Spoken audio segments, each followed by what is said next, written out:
अफजल खान के वध का एक बहुत ही सुंदर सीन क्रिएट किया था, जिसमें छत्रपति शिवाजी महाराज ने जिस प्रकार से अफजल खान को मारा, उसका वध किया, वो हम सबने देखा। सारे लोग रोमांचित हो उठे और इसके माध्यम से ये संदेश मिला कि स्वराज के ऊपर जब जब अफजल खान चलकर आएगा तो ऐसे अफजल खान को छत्रपति शिवाजी महाराज की प्रेरणा से हम लोग समाप्त करेंगे, उसका वध करेंगे, अर्थात लोकतांत्रिक पद्धति से करेंगे। झांकी देखकर आह्लादित हुए सरकार जिस वक्त अफजल खान का नाम लेकर शिवाजी की बहादुरी की व्याख्या करते हुए अपनी सियासत को साध रहे थे, जिस वक्त महाराज के डिप्टी सीएम मराठा योद्धा की वीरता की विवेचना कर रहे थे, हिंदुस्तान की आन बान शान और मराठाओं की पहचान के नाम पर जिस वक्त देवेंद्र फडणवीस शब्दों के पिरामिड गढ़ रहे थे, ठीक उसी वक्त वर्ली से करीब 550 किलोमीटर मालवाड़ में खंडित हुई छत्रपति शिवाजी की मूर्ति पर सूबे में बेहिसाब राजनीति हो रही थी। आणि हा पुतळा जो आहे हा नेव्हीने उभारला होता, त्याचं कंप्लीट डिझाईन नेव्हीने तयार केलं होतं आणि मी कलेक्टरशी बोलल्यानंतर त्यांनी मला सांगितलं 45 किलोमीटर पर आवर अशा प्रकारचा वारा, सुसाट्याचा वारा जो वोग होता आणि त्या याच्यामध्ये पुतळ्याचं नुकसान झालेलं आहे। हवा उनके दिमाग में गई है, हवा ज़्यादा नहीं है, हवा उनके दिमाग में है, यहाँ सर में हवा घुस गई है, इसलिए वो जमीन से ऊपर उड़ रहे हैं। जिस प्रतिमा के विखंडित होने पर महाराज की सियासत हवा में उड़ रही है, उसे सिंध दुर्ग के मालवाड़ में समंदर के किनारे स्थापित किया गया था। अगर मुख्यमंत्री की थ्योरी को सच मान लिया जाए तो भी सवाल है कि समंदर के किनारे ऐसी प्रतिमा क्यों स्थापित की गई जो 45 किलोमीटर प्रति घंटे की रफ्तार की हवा में खंड खंड हो गई। सवाल यह भी है कि आखिर किस ठेकेदार ने यह मूर्ति बनाई थी जिसे वहां के वातावरण का अनुभव नहीं था, क्योंकि 9 महीने भी नहीं हुए राजकोट फोर्ट के अंदर विशाल चबूतरे पर छत्रपति शिवाजी महाराज की इस भव्य और दिव्य मूर्ति को लगाए हुए, लेकिन खंड खंड बिखर गया। साल भी नहीं हुआ और ये जो यहाँ पर पुतला था वो गिर गया है। और अगर हम देखेंगे ये जगह की अगर बात करें, हमारे कैमरा पर्सन राकेश चावला हमें दिखा रहे हैं कि किस तरीके से ये पूरा एक किला बनाया जा रहा था यहाँ पर, ताकि ये पुतला और अच्छा दिख सके, ये स्टैचू और अच्छा दिख सके। यहाँ पर ये किले का काम पूरी तरह से पूरा भी नहीं हुआ है, उसके पहले ही ये पुतला गिर गया और इसकी वजह से एक तरीके से प्रेशर बनता हुआ दिखाई देता है महाराष्ट्र सरकार पर। हवा की जिस रफ्तार से मूर्ति टूटी है उससे कहीं ज्यादा प्रेशर है विपक्ष की प्रतिभा पॉलिटिक्स में। सिर्फ उद्धव ठाकरे की पार्टी ही नहीं, एक मुश्त विपक्ष आक्रोशित है। यही वजह है कि सरकार भी एक्शन में है, दौरे हो रहे हैं। दूसरी ओर महाराष्ट्र की सरकार नेवी का नाम लेकर अपना पल्ला झाड़ने की कोशिश में। ये पुतला, ये प्रतिमा कोई राज्य सरकार ने तैयार की हुई प्रतिमा नहीं है, कि नेवी ने तैयार की थी। हो सकता है कि नेवी ने जिनको काम दिया था उन्हें ये आकलन नहीं हुआ कि यहाँ पर कितने जोरों से हवाएं चलती है और समुद्र के किनारे किस तेजी से जो हमारा जो लोहा होता है वो जंग खाता है। जो भी कारण हुए हो, ये पुतला नीचे आना ये हमारे लिए, सबके लिए दुखद है और हमने संकल्प किया है कि नेवी की मदद से बहुत ही भव्य और बहुत ही मजबूत पुतला वहाँ पर लगाया जाएगा। भले ही नेवी ने बनाई थी इस प्रतिमा को, मगर इसमें महाराष्ट्र सरकार ने भी 2 करोड़ 36 लाख दिए थे। जब इसका उद्घाटन करने के लिए प्रधानमंत्री मोदी पहुंचे तब दोनों डिप्टी सीएम के साथ साथ खुद मुख्यमंत्री भी मौजूद थे। महाराष्ट्र सरकार का दावा है कि उसके पीडब्ल्यूडी विभाग ने मूर्ति में जंग लगने को लेकर नेवी को आगाह भी किया था।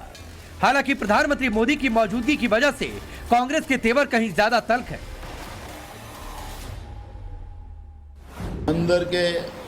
अंदर में जब छत्रपति शिवाजी महाराज की प्रतिमा बनाई गई, जिसके उद्घाटन खुद प्रधानमंत्री जी ने किया, राजनाथ सिंह जी संरक्षण मंत्री, डिफेंस मिनिस्टर भी वहाँ थे, राज्य के मुख्यमंत्री, राज्य के 2 उप मुख्यमंत्री वहाँ पे थे।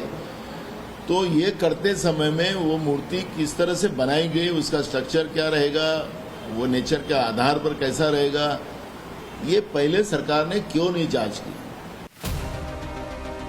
सरकार की नीति, नियत और निष्ठा को सवालों के चक्रव्यूह में खड़ा करने वाली कांग्रेस पुरानी तस्वीर खोजकर नेहरू से तुलना कर रही है। इस खंडित मूर्ति की नेहरू की लगाई जिस प्रतिमा से तुलना की जा रही है उसके बारे में भी बताएंगे, मगर उससे पहले जान लीजिए कि शिवाजी महाराज की यह मूर्ति 35 फीट ऊंची थी।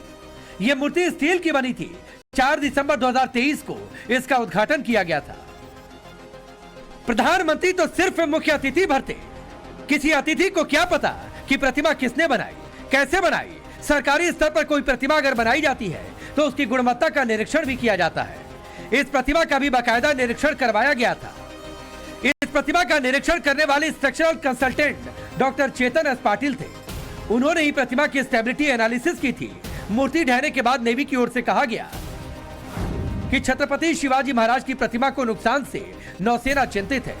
राज्य सरकार और विशेषज्ञों के साथ ही नौसेना ने एक टीम बनाई है जो इस दुर्भाग्यपूर्ण घटना की जांच कर कारणों का पता लगाएगी। साथ ही बहुत जल्द प्रतिमा को नए सिरे से स्थापित किया जाएगा। नेवी ने इस मूर्ति को बनाने की जिम्मेदारी मेसर्स आर्टिस्ट्री को दिया था। यह कंपनी जयदीप आपटे के नाम है। रिपोर्ट में दावा किया जा रहा है कि जयदीप आपटे ने सितंबर 2023 में प्रतिमा बनाने का काम शुरू किया था। काम दिसंबर तक खत्म कर दिया गया। महाराष्ट्र सरकार के मंत्री स्वयं स्वीकार कर रहे हैं कि इसे तेजी से तैयार किया गया। एक्सीडेंट है और ये जो पुतला है ये नेवी ने इरेक्ट किया था। उस वक्त बहुत जल्दी में वो नेवी डे था, प्राइम मिनिस्टर साहब आने वाले थे, तो उस वक्त बहुत जल्दी ये काम हुआ जिसका सब लोगों ने उसकी सराहना भी की थी। जिस जयदीप आपटे को समंदर किनारे शिवाजी की मूर्ति बनाने की ठेकेदारी मिली उसके बारे में दावा किया जा रहा है कि इससे पहले उन्होंने सिर्फ 3-4 छोटी मूर्तियां बनाई थी। 25 साल के जयदीप के मूर्ति कला का अनुभव सिर्फ 1.5 से 2 फीट की मूर्तियों तक सीमित था। रिपोर्ट के मुताबिक जयदीप ने पहली बार इतनी ऊंची प्रतिमा बनाई। विपक्ष का आरोप है कि अनुभवहीन आपटे को इसलिए यह विशाल प्रतिमा बनाने का जिम्मा दिया गया क्योंकि वो मुख्यमंत्री एकनाथ शिंदे के बेटे श्रीकांत शिंदे का दोस्त है। उद्धव ठाकरे की पार्टी के नेताओं ने अपने पुराने साथी मुख्यमंत्री के खिलाफ मोर्चा खोल दिया। मराठाओं के आराध्य की खंडित प्रतिमा के बदले कुर्सी का बलिदान मांग रहे। ये जो बेईमान गद्दारों की सरकार है उसने जो शिवाजी महाराज जी का जो पुतला बनाया वो टूट गया है। अच्छे मन से नहीं बनाया, राजनीतिक मन से बनाया। मैं तो सबसे पहले मुख्यमंत्री का इस्तीफा मांगता हूं कि आपने महाराष्ट्र की भावनाओं के साथ खिलवाड़ किया है। कांग्रेस के नेता नेहरू काल में 1957 के प्रतापगढ़ किले पर स्थापित शिवाजी की प्रतिमा की मजबूती का तुलनात्मक विश्लेषण कर रहे हैं। प्रधानमंत्री मोदी पर सवाल उठा रहे हैं। 1957 में प्रतापगढ़ में जो शिवाजी की मूर्ति स्थापित हुई थी उसकी ऊंचाई 17 मीटर है, जबकि 2023 में सिंधुदुर्ग में बनी प्रतिमा की ऊंचाई 35 मीटर। प्रतापगढ़ की मूर्ति कांस्य की बनी है जबकि सिंधुदुर्ग की मूर्ति स्टील की बनी है। पलटकर बीजेपी कह रही है कि मूर्ति का मजबूती ना तो तब बतौर मुख्य अतिथि पंडित नेहरू ने मापी थी और ना ही 2023 में नरेंद्र मोदी ने मापी। जिन्होंने मिलावट की है उसका हिसाब किया जा रहा है। महाराष्ट्र सरकार के सहायक अभियंता की तरफ से जो केस दर्ज करवाया गया है उसमें कॉन्ट्रैक्टर जयदीप आपटे का नाम है, जबकि दूसरा नाम स्ट्रक्चरल कंसल्टेंट चेतन पाटिल का है। हालांकि पाटिल ने खुद पर लगे आरोपों को नकार दिया है, लेकिन यही है कि जब सदियों पहले समंदर के किनारे खुद छत्रपति शिवाजी का बनवाया किला आज भी उनकी विराटता की व्याख्या कर रहा, तब नई टेक्नोलॉजी से बनाकर खड़ी की गई ये प्रतिमा सिर्फ 8.5 महीने में कैसे ढह गई। बेशर्मी की हद देखिए कि महाराष्ट्र के मंत्री इस भ्रष्ट आपदा में भी अवसर देख रहे हैं। कि एक अपॉर्चुनिटी भी है कि हमारे जो अरबी समुद्र में छत्रपति शिवाजी महाराज का स्टैचू बन रहा था वो उसी तरह का, मतलब बहुत ही ऊंचा स्टैचू अगर यहाँ बनता है तो एक पूरे इंडिया में एक आकर्षण रहेगा। यही वजह है कि महाराष्ट्र की सरकार सवालों के चक्रव्यूह में है।